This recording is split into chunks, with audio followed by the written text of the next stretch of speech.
আসসালামু আলাইকুম বন্ধুরা, আশা করি আপনারা অনেক অনেক ভালো আছেন। আমরা অনেক ভালো আছি।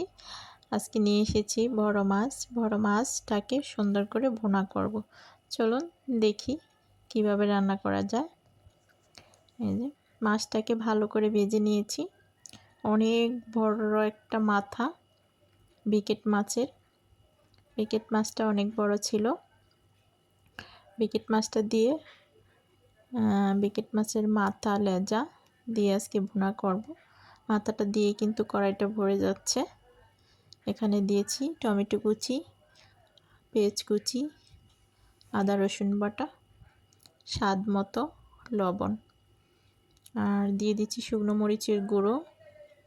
কিছুটা একটু ধরিয়ে দিব, জানি মাছের ভুনাটা একটু ঝাল ঝাল হয়। দিয়ে দিলাম একটু হলুদ গুঁড়ো, দিয়ে দিলাম একটু জিরা গুঁড়ো, দিয়ে ভালো করে কষিয়ে নিচ্ছি। দেখুন আজকে বড় মাছের মাথা ভুনা। মাথাগুলো কিন্তু আমি আলাদা করে রেখে দেই, আলাদা এক্সট্রা ভুনা করে নিই। তখন মাথার সাথে পিসগুলো ভুনা করা যায় না, ভেঙে যাওয়ার ভয় থাকে বেশিরভাগ। তার জন্য এভাবে আমি মাথা, কানসা, লেজা একদিন সেই মজা করে ভুনা করে ফেলি। তো আজকের ভুনাটাও আপনাদের সাথে শেয়ার করতেছি। অবশ্যই দেখবেন, কমেন্ট করে জানাবেন যে ভুনাটার রেসিপিটা কেমন হয়েছে। দিয়ে দিলাম অল্প পরিমাণ পানি, ভালো করে কষিয়ে নিয়েছি। এখন দিয়ে দিব ভাজা মাছটা। এই যে দেখুন সেই বড় মাথা, এত বড় মাথা কড়াইতে কিন্তু ভরে গেছে, কড়াইটাই ভরে গেছে। এই যে নেড়ে চেড়ে আমি হালকা ডুবিয়ে দিচ্ছি। মাছটা যদি পরে বেশি থাকে তাহলে মশলাটা ঢুকবে না, তার জন্য একটু করে দিচ্ছি। এখন হয়ে গেছে। এখানে ধনে পাতা কুচি দিয়ে দিচ্ছি, সেই করে ধনে পাতা কুচি দিয়ে কিছুটা নেড়ে চেড়ে নামিয়ে রাখবো।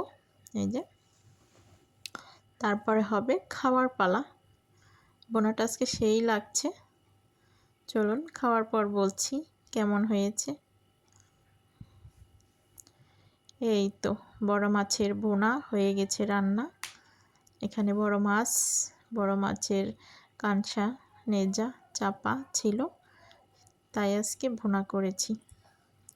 কেমন হয়েছে মাছ ভুনাটা, দেখতে কেমন লাগছে? খুবই ভালো লাগছে। তো এখন খাওয়ার পালা।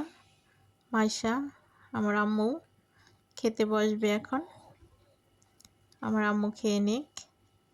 এই যে দেখুন এখন আমার আম্মা জানকে মাথাটা দিয়ে দিচ্ছি।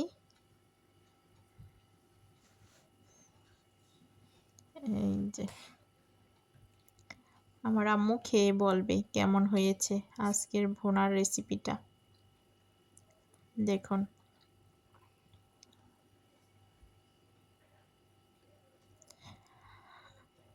আমিও খেতে বসবো।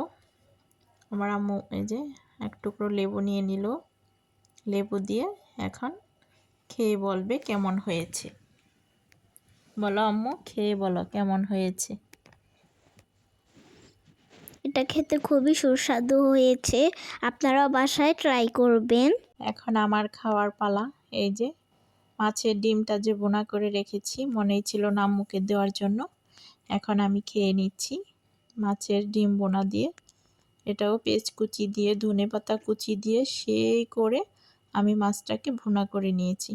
মাছের ডিমটা কিন্তু আমি আগেই সিদ্ধ দিয়ে রেখেছিলাম। সিদ্ধ দিয়ে ময়লার একটা পানি উঠে, পানিটা কিন্তু আমি ফেলিয়ে দিয়েছি।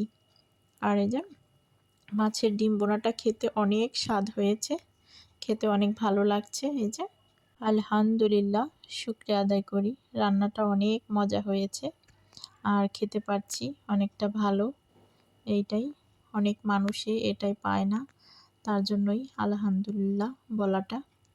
খাবারটা সত্যি অনেক স্বাদ হয়েছে। এই যে দেখুন এখন আমি মাছের ভুনা নিয়ে নিচ্ছি। দেখেন চাপার অংশটা সেই বড় ছিল, বড় মাছের পেটি চাপা